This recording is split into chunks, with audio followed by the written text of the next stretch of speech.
গ্রীষ্মের শুরুতেই যুক্তরাষ্ট্রে জ্বালানি খরচ নিয়ে নতুন চাপ তৈরি হয়েছে। একাধিক রাজ্যে গ্যাস ট্যাক্স বৃদ্ধি কার্যকর হওয়ায় সাধারণ চালকদের ব্যয় বাড়ছে। কোথাও স্বয়ংক্রিয়ভাবে মুদ্রাস্ফীতির কারণে কর বাড়ছে, আবার কোথাও রাজনৈতিক সিদ্ধান্তে পরিবর্তন এসেছে। কোন রাজ্যে কতটা বাড়ল এবং এর প্রভাব কি, বিস্তারিত থাকছে প্রতিবেদনে। 4 জুলাই আমেরিকার স্বাধীনতা দিবস বা 4th অফ জুলাই উইকেন্ড সামনেই। এই ছুটির আমেজে যখন লাখ লাখ মানুষ ঘুরতে বের হওয়ার প্রস্তুতি নিচ্ছেন, ঠিক তখনই মার্কিন চালকদের জন্য এলো এক বড় দুঃসংবাদ। গরমের তীব্রতার সাথে পাল্লা দিয়ে দেশ জুড়ে হুহু করে বাড়ছে জ্বালানি তেলের দাম। মূলত বেশ কয়েকটি রাজ্যে নতুন গ্যাস ট্যাক্স বা জ্বালানি কর আইন কার্যকর হওয়ার কারণেই পকেট পুড়ছে সাধারণ মানুষের। 1 জুলাই থেকে কার্যকর হওয়া এই নিয়মে সবচেয়ে বড় ধাক্কা খেয়েছে ক্যালিফোর্নিয়া।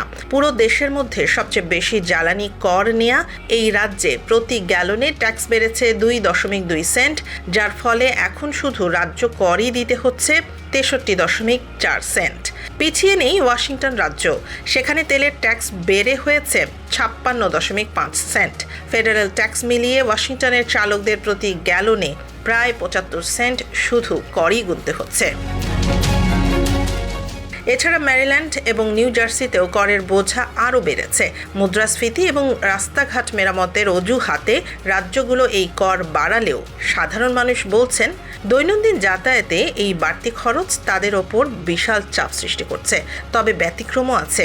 অরেগন এবং নিউ মেক্সিকোতে জ্বালানি কর বাড়ানোর চেষ্টা করা হলেও জনগণের তীব্র বিরোধিতার মুখে সেই বিল পাশ হতে পারেনি, ফলে সেখানে আগের দামই বহাল থাকছে।